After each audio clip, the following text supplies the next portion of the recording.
va reculer gentiment. On va donner un petit coup de sifflet et on va lui donner une récompense. La même chose pour Issar, étant donné qu'elle est en train de travailler depuis le début.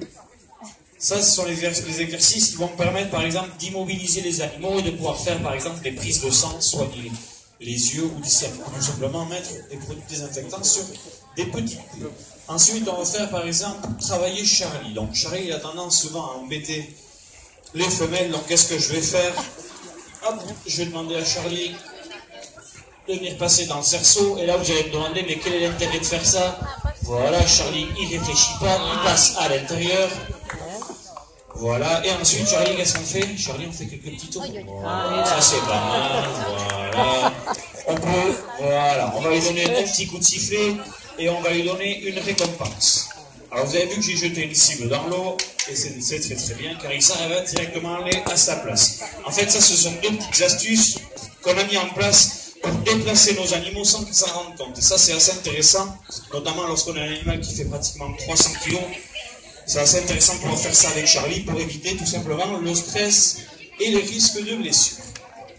Donc je vais essayer de récupérer le cerceau de Monsieur Charlie. Voilà, merci Issar. Et on va lui demander de repartir à sa place. Voilà.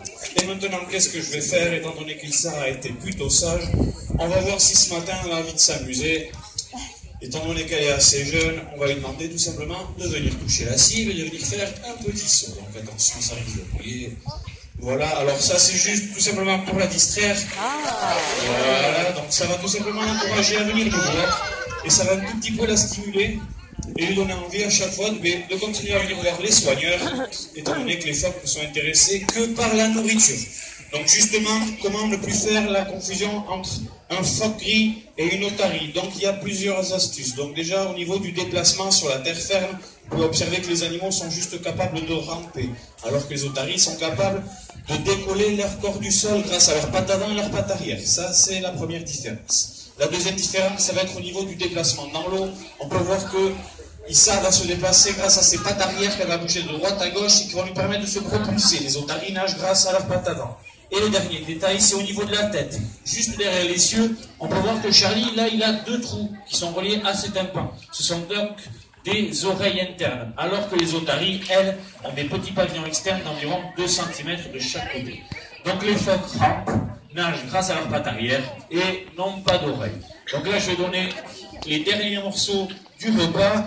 Donc un morceau pour Charlie, un morceau pour Issar, on va donner un morceau à Noëlla.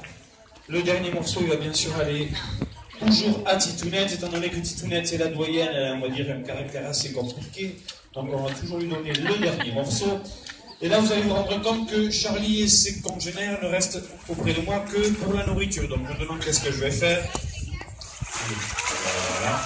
Donc Charlie vient juste vérifier qu'il n'y a pas rien au fond du seau. Merci Charlie. Donc on va maintenant présenter le seau aussi à Célestine. On va montrer à Noëlla que le repas est terminé. Ah, claro. Et maintenant Titounette va jeter un petit coup d'œil. Voilà, il n'y a plus rien. À partir de ce moment-là, les animaux, qu'est-ce qu'ils vont faire? Ils vont partir, ils vont prendre une grande respiration. Ils vont remplir leur poumon d'air. Et à partir de ce moment-là, ils vont aller au fond du bassin.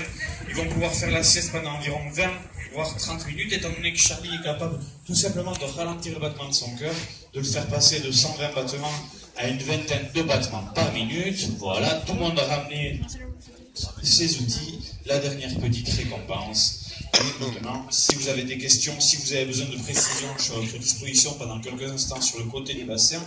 Je vous remercie pour votre calme, je vous remercie pour votre attention, je vous souhaite une bonne fin de matinée à l'aquarium de Biarritz. Merci beaucoup.